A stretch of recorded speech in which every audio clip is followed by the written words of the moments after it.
Halos 300,000 pisong halaga ng cash at gadget ang natangay sa isang guro na nagpapa-photocopy sa isang printing shop sa Maynila.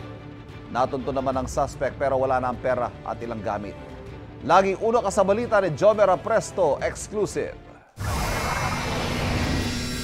Sa unang tingin, aakalain mong customer din ang lalaking ito sa isang printing shop sa Tondo, Maynila.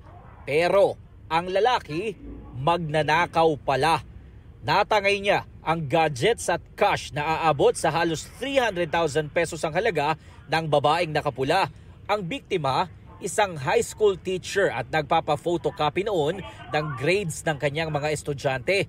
Actually po, nung ako'y magbabayad na, napansin ko yung bag ko wala na sa aking tabi.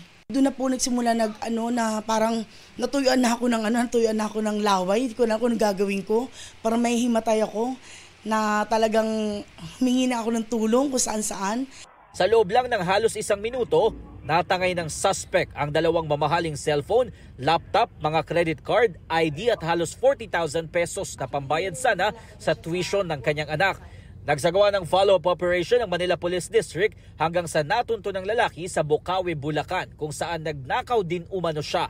Yung tsuhin niya mismo sa Caloocan ng pinuntahan namin, sinusukan na siya kasi nga ultimo sila yung ninanakawan din. At talagang kilala rin siya dun sa lugar nila na ganun talaga yung pagnanakaw talaga sa lisi. Na-recover mula sa kanya ang mga ID at iba pang dokumento ng biktimang teacher. Lumabas sa investigasyon na matapos ang pagnanakaw sa biktima sa Maynila, umuwi siya sa Caloocan at namigay umano ng pera sa mga residente. Ibinigay niya rin daw sa kanyang kapitbahay ang isa sa 2 cellphone ng biktima.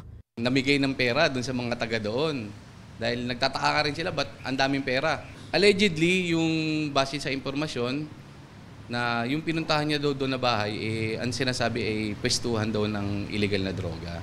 Nabawi naman nila sa kapitbahay ang cellphone, gayon din ang isa pang cellphone na naibenta sa isang mall sa Caloocan.